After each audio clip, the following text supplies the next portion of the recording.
ನೋಡ್ರೋ, ಕಾರ್ಯಕರ್ತರ ಕಣ್ಣು ತುಂಬಾ ನೋಡ್ಕೊಳ್ಳಿ, ರಾಜಕಾರಣಿಗಳ ಮುಖ ಒಮ್ಮೆ ಕಣ್ಣು ತುಂಬಾ ನೋಡ್ಕೊಳ್ಳಿ. ಬಿಜೆಪಿ ಕಾಂಗ್ರೆಸ್ ಇವರೇ ಅಲ್ವಾ ಇತ್ತೀಚೆಗೆ ರಾಜ್ಯ ಸರ್ಕಾರ ರಾಜೀನಾಮೆ ಕೊಡಬೇಕು, ಕಾನೂನಾತ್ಮಕವಾಗಿ A1 A2 A3 ಆಗ್ಬೇಕು, 11 ಜನ ಬಲಿ ಆಗಿರುವಂತ RCB ಒಂದು ನಿರ್ಲಕ್ಷ್ಯತನ, ಬೇಜವಾಬ್ದಾರಿತನ ಬಂದೋಬಸ್ತಲ್ಲಿ ಇವರೇ ನೇರ ಹೊಣೆ ಅಂತೇಳಿ ಇವರೇ ಅಲ್ವಾ ನರ ನಾಡಿಗಳೆಲ್ಲ ಕಿರ್ಚ್ಕೊಂಡು ಬಂಧನ ಮಾಡಿ ರಾಜೀನಾಮೆ ಕೊಡಿ ಅಂತ ಬೊಗಳ್ತಾ ಇದ್ದಂತವ್ರು. ನೋಡ್ರಿ, ಇವರೆಲ್ಲ ಒಂದೇ ಕಂಡ್ರು. ಇವರು ಪ್ಯಾಷನ್ ಮಾಡ್ಕೊಂಡಿದ್ದಾರೆ ಪಾಲಿಟಿಕ್ಸ್ ನ. ಬಲಿ ಆಗ್ತಾ ಇರೋದು ನಮ್ಮ ಕಾರ್ಯಕರ್ತರು ದ್ವೇಷ, ಜಾತಿ, ಕೋಮು ಗಲಭೆ ತಂದಿಟ್ಕೊಂಡು ಅವನ್ ಜೈ ಇವನ್ ಜೈ, ನಮ್ ಬಾಸ್, ನಮ್ ಫಾಲೋವರ್, ನಮ್ ಇವರು, ನಮ್ ಗುರು, ನಮ್ ಶಿಷ್ಯ ಅನ್ಕೊಂಡು ನೀವುಗಳು ಕೋಮು ಗಲಭೆಗೆ ಸಿಕ್ಕಾಕೊಂಡು ನೀವು ಬಲಿ ಆಗ್ತಾ ಇರೋದು.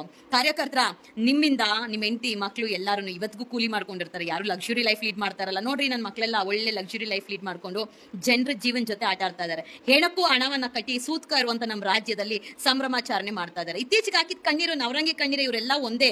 ಇವರೆಲ್ಲ ಕಾಣದ ಕೈ ಅನ್ನೋ ತರ ಆಡೋ ಆಟ ಆಡ್ತಾನೆ ಇದಾರೆ. ಬಲಿ ಆಗ್ತಾ ಇರೋದು ನಮ್ಮ ಕಾರ್ಯಕರ್ತರು, ನಮ್ಮ ಜನರು. ನಾವು ಬದಲಾಗಬೇಕು.